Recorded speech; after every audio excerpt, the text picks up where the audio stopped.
நமக்கு எந்த குறைகள் இருந்தாலும் எல்லா நேரத்திலையும் கேட்கலாம் என்று இருந்தாலும் எந்த மாதிரியான நேரத்தில் கேட்பது கூடுதலாக அல்லாஹ்வால் கவனிக்கப்படுகிறது என்று நமக்கு சொல்லித்தரப்பட்டிருக்கிறதோ, அல்லாஹ்வுடைய ரசூல் மூலமாக சொல்லித்தரப்பட்டிருக்கிறதோ, அவற்றை அறிந்து கொண்டு நீங்கள் துஆ செய்வதன் மூலமாகவும் ஒரு அழுத்தம் இன்னும் கொஞ்சம் குறையும்.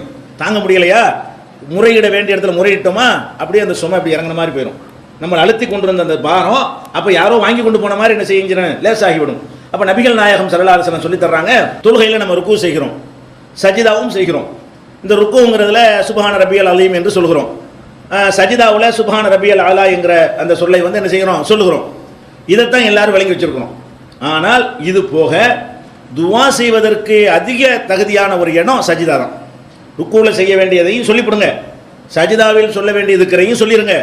அதுக்கு மேலே சஜிதாவில் இருந்து கொண்டு உங்களுக்கு என்னென்ன கோரிக்கைகள் இருக்கிறதோ அது எல்லாத்தையும் என்ன செய்யுங்க, அல்லாஹ்விடத்தில் கேளுங்க. அதை ரசூல் ஸல்லல்லாஹு அலைஹி வஸல்லம் சொல்றாங்க, அம்ம சுஜூது, சஜிதாவை பொறுத்த வரைக்கும் ஃபஜ்தஹிது ஃபித்துவா, துஆவில் நல்லா மூழ்கி விடுங்கள். எப்படி கேட்க சொல்றாங்க, துஆவிலே மூழ்குங்க. சும்மா உட்கார்ந்து கையேந்தி கேட்கறதை விட 2 ரக்காத் தொழுது ஜமாத்தில் அப்படி செஞ்சிடக்கூடாது. ஆனால் ரசூலுல்லாஹ் தடுத்திருக்காங்க.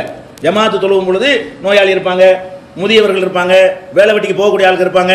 இவர் 1.5 மணி நேரத்து சஜிதாவில் இருந்தாருன்னு வைங்க, எப்படா முடிப்பாருன்னு என்ன செய்வாங்க, பாதி பேர் குழம்பிடுவாங்க. அது ஜமாத்து தொழுகைகளில் வந்து சஜிதாவில் அது அந்த சொன்னதை நிப்பாட்டிக்கணும். நீங்களாக தொழக்கூடிய சுன்னத்தான தொழுகைகள், உபரியாக நபிலாக தொழக்கூடிய தொழுகைகள்ல எல்லாம் நமக்கு முக்கியமான கோரிக்கை தேவை இருக்குமையானால் சஜிதாவில் விழுந்துடணும். சஜிதாவில் உங்களுக்கு அந்த கோரிக்கைன்னு கேட்டால் அது காரணம்னு சொல்கிறாங்க ரசூல் ஸல்லல்லாஹு அலைஹி வஸல்லம். இது முஸ்லீமில் 1102வது ஹதீஸ், 1111வது ஹதீஸில் முஸ்லீமில் இருக்கிறது, அக்ரபு மாயக்கூனுல் அப்து மிர் ரப்பிஹி வஹுவ சாஜிதுன். ஒரு அடியான் அல்லாஹ்வுக்கு ரொம்ப நெருக்கமாக இருக்கிற இடம் எதுன்னா சஜிதா. அல்லாஹ்வுக்கு ரொம்ப நெருக்கம் எதுவாகும், ரொம்ப பணிவு தான் ரொம்ப நெருக்கம். இப்போ நிமிந்தம்னு சொன்னால் அதில் கொஞ்சம் பணிவு கம்மி, குனிஞ்சோம் என்று சொன்னால் இன்னும் கொஞ்சம் அதை விட கொஞ்சம் கூடுதல் பணிவுன்னு சொல்லிக் கொள்ளலாம். அப்போ நான் நெத்தியகுனை நிலத்தில் வச்சுட்டோம்னு சொன்னால் நம்மகிட்ட இருக்கிறதுலே சிறப்பான உறுப்பு தலை தானே. அதில் தான் 6 அறிவும் சேர்ந்தாப்பில் இருக்கிறது, மற்ற உறுப்புகள் எல்லாம் 1 அறிவு தான் இருக்கிறது. தலையில் மட்டும்தான் என்ன இருக்குது, 5 புலன்களும் அதுக்குள்ளே இருக்கிறது, ப்ளஸ் மூளையும் இருக்கிறது. அப்போ அவ்வளோ பெரிய ஒரு கிரீடத்தை கொண்டு வந்து உனக்காக நான் கீழே வைப்பேன். அப்போ அந்த அளவுக்கு தாழ்த்தி கொண்டு அவனை உயர்த்தணும் இல்லையே, அது பிடிக்குது அல்லாவுக்கு.